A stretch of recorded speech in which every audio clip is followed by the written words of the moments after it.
महाराष्ट्राच्या मातीत शतकानुशतके नवनाथांच्या पदस्पर्शाने पावन झालेली एक अद्भुत भूमी आहे. नाशिकपासून सुरू होणारी आणि पुन्हा नाशिकमध्येच पूर्ण होणारी ही नवनाथ यात्रा सुमारे 1334 ते 1337 किलोमीटरचा हा प्रवास 9 सिद्ध नवनाथांच्या पवित्र स्थानांना जोडतो. आज आपण या संपूर्ण मार्गाचा प्रवास करणार आहोत. प्रत्येक टप्पा, प्रत्येक मंदिर, तिथली मूर्ती आणि प्रत्येक नाथाची गाथा सविस्तर जाणून घेत. चला सुरुवात करूया या दिव्य यात्रेला. आपल्या यात्रेचा पहिला टप्पा सुरू होतो नाशिक जिल्ह्यातून. येथून आपण निघतो ते अहिल्यानगर जिल्ह्यातील पारनेर तालुक्यातील वनकुट्याकडे. अंतर आहे सुमारे 133 किलोमीटर. या स्थानावर विराजमान आहेत श्री चरपटीनाथ महाराज. नवनाथांपैकी एक महान सिद्धयोगी असलेल्या चरपटीनाथांचे नाव नाथ परंपरेतील सर्वात गूढ आणि तपस्वी नाथांमध्ये घेतले जाते. विशेष म्हणजे श्री चरपटीनाथ महाराजांची संजीवन समाधी अद्याप कुठेही सापडलेली नाही. भाविकांची अशी नितांत श्रद्धा आहे की ते आजही गुप्त रूपाने या परिसरात आणि जगात भ्रमंती करत आहेत व भक्तांच्या पाठीशी उभे आहेत. मंदिराचा परिसर शांत आणि साधा असून स्थानिक भाविक येथे नियमितपणे दर्शनासाठी येतात. गावकऱ्यांची या स्थानावर विशेष श्रद्धा असून यात्रेकरू येथे पहिले दर्शन घेऊन पुढील प्रवासासाठी नाथांचा आशीर्वाद घेतात. वनकुट्ट्याहून पुढे आपण जातो बीड जिल्ह्यातील मांजरसुंबा परिसरात. अंतर सुमारे 84.4 किलोमीटर. अहिल्यानगर आणि बीड जिल्ह्यांच्या सीमेवर विस्तारलेल्या गर्भगिरी पर्वतरांगेत वसलेला आहे प्रसिद्ध गोरक्षनाथ गड, जिथे विराजमान आहेत नवनाथांतील अत्यंत आदरणीय असे श्री गोरक्षनाथ महाराज.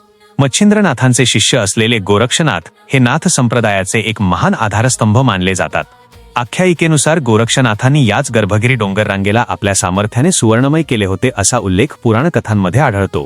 गडावर चढताना भाविकांच्या मनात एक वेगळी श्रद्धा आणि ऊर्जा संचारते आणि गडावरून दिसणारा परिसर मन प्रसन्न करून टाकतो. पुढचा प्रवास आपल्याला घेऊन जातो पाथर्डी तालुक्यातील मढीकडे. अंतर सुमारे 59.4 किलोमीटर. मढी हे स्थान श्री कानिफनाथ महाराजांचे संजीवन समाधीस्थान म्हणून ओळखले जाते. कानिफनाथांनी 10व्या शतकात याच ठिकाणी संजीवन समाधी घेतली आणि 17व्या शतकात राणी येसुबाई व शाहू महाराजांच्या आज्ञेने बडोद्याचे सरदार पिलाजी गायकवाड यांच्या मार्गदर्शनाखाली हे भव्य मंदिर उभारले गेले. मंदिराची रचना एखाद्या किल्ल्यासारखी असून त्याला 3 प्रवेशद्वारे आहेत. आत नगारखाना, बारदारी, विस्तीर्ण सभामंडप आणि पाण्यासाठी बांधलेली बारव पाहायला मिळते. समाधीसमोर कानिफनाथांची 3 फूट उंचीची पूर्वाभिमुख संगमरवरी मूर्ती असून ती नाथपंथीय वेशभूषेत साकारलेली आहे. झोळी, शंख, डमरू, रुद्राक्षमाळा आणि कमंडलू यांसह. मूर्तीजवळच मराठा सरदार कान्होजी आंग्रे यांनी अर्पण केलेला पितळी घोडा आणि सदैव तेवणारा नंदादीप आहे. समाधी मंदिरावरील प्रचंड कळस आणि त्यावरील त्रिशूळ हे या स्थानाचे मुख्य आकर्षण असून यात्रेदरम्यान भाविक याच त्रिशूळाला काठ्या अर्पण करतात. मढीपासून अगदी जवळच केवळ 8.6 किलोमीटर अंतरावर आहे आष्टी तालुक्यातील मायंबा अर्थात सावरगाव. हे स्थान समर्पित आहे नाथ संप्रदायाचे आद्य गुरु मानले जाणारे श्री मच्छिंद्रनाथ महाराज यांना.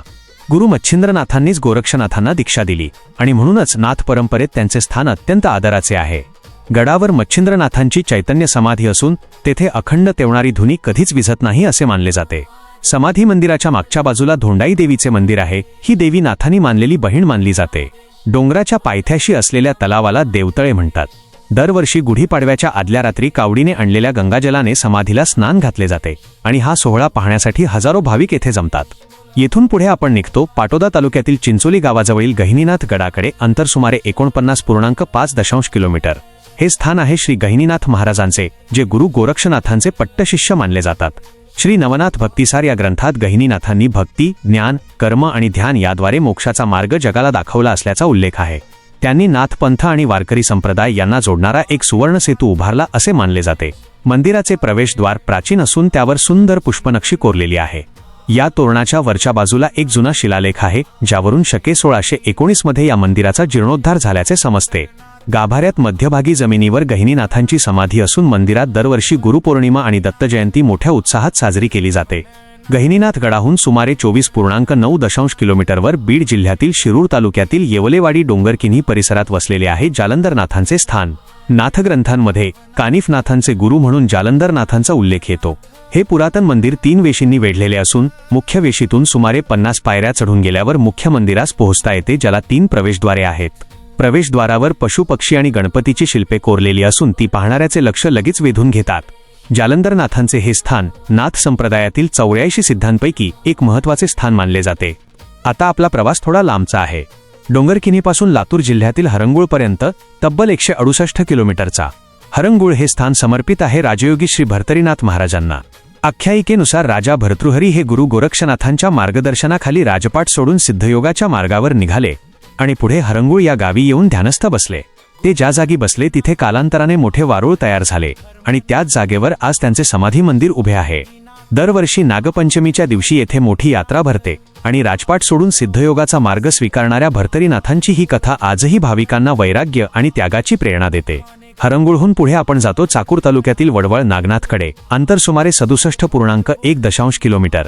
गावाच्या अगदी मधोमध वसलेल्या या पुरातन मंदिरावरूनच गावाला वडवळ नागनाथ हे नाव पडले आहे. येथे विराजमान आहेत श्री नागनाथ महाराज, ज्यांना वटसिद्ध नागनाथ किंवा वटेश्वर नागनाथ म्हणूनही ओळखले जाते. मंदिराला 3 प्रवेशद्वारे असून त्यातील मुख्य मोठे प्रवेशद्वार भाविकांमध्ये दिल्ली दरबार या नावाने ओळखले जाते. मंदिर परिसरात खर्गतीर्थ, मुंगीचा धोंडा आणि प्राचीन वटवृक्ष यांसारखी अनेक श्रद्धास्थाने आहेत. दरवर्षी चैत्र महिन्यात येथे मोठी यात्रा भरते आणि दर अमावस्येला वारकऱ्यांप्रमाणे हजारो भाविक येथे वारी करण्यासाठी येतात. नवस फेडण्यासाठी दूरदूरून भाविक या जागृत देवस्थानी गर्दी करतात. आता आपण निघतो एका मोठ्या टप्प्यावर. लातूर जिल्ह्यातील वडवळ नागनाथहून सांगली जिल्ह्यातील रेणावीपर्यंत सुमारे 333 किलोमीटरचा प्रवास. रेणावी हे स्थान आहे श्री रेवणनाथ महाराजांचे, ज्यांना रेवणसिद्ध या नावानेही ओळखले जाते. आख्यायिकेनुसार रेवा नदीच्या काठावर एक तेजस्वी बालक सापडले म्हणून त्याचे नाव रेवणनाथ ठेवण्यात आले. पुढे दत्तात्रेयांनी त्यांना महिमा सिद्धी प्रदान केली. रेणावी येथे रेवणनाथांची 2 प्राचीन मंदिरे असून तेथे नाथांच्या स्वयंभू दगडी चिरा आहेत. महाराष्ट्रासह कर्नाटक आणि आंध्र प्रदेशातील भाविकांचेही हे श्रद्धास्थान आहे. दर गुरुवारी आणि अमावस्येला येथे मोठी गर्दी असते आणि नाथांच्या प्रकटदिनी विशेष उत्सव साजरा केला जातो. हा प्रवास जरी लांबचा असला तरी वाटेत बदलणारा भवताल आणि निसर्ग सौंदर्य यात्रेला एक वेगळाच अनुभव देतो. आणि अखेर आपली यात्रा पूर्ण वर्तुळाकार होते. रेणावीपासून पुन्हा नाशिककडे सुमारे 406 किलोमीटरचा हा परतीचा प्रवास. या शेवटच्या टप्प्यासह नवनाथ यात्रा पूर्ण होते. जिथून सुरुवात झाली तिथेच समारोप. नाशिक ते नाशिक सुमारे 1334 ते 1337 किलोमीटरचा हा दिव्य प्रवास 9 सिद्ध नवनाथांच्या आशीर्वादाने पूर्ण होतो. प्रत्येक मंदिराचा स्वतःचा असा इतिहास आहे. प्रत्येक मूर्तीमागे शतकानुशतकांची श्रद्धा आहे. ही यात्रा केवळ अंतर कापण्याची नाही, तर श्रद्धा, भक्ती आणि आत्मशोधाची आहे. आपल्याला हा व्हिडिओ आवडला असेल तर लाईक करा, शेअर करा आणि आमच्या चॅनलला सबस्क्राईब करायला विसरू नका. जय नवनाथ. पुढचा व्हिडिओ कशा प्रकारचा हवा आहे हे वा. कोणत्या गावापासून नवनाथ यात्रा करायची आहे, गाव, तालुका, जिल्हा ते कमेंट करा. ज्याच्या गावाच्या कमेंटवर जास्त लाईक असतील त्याच्यावर पुढचा व्हिडिओ बनवण्याचा प्रयत्न करेल. ओम नमो आदेश.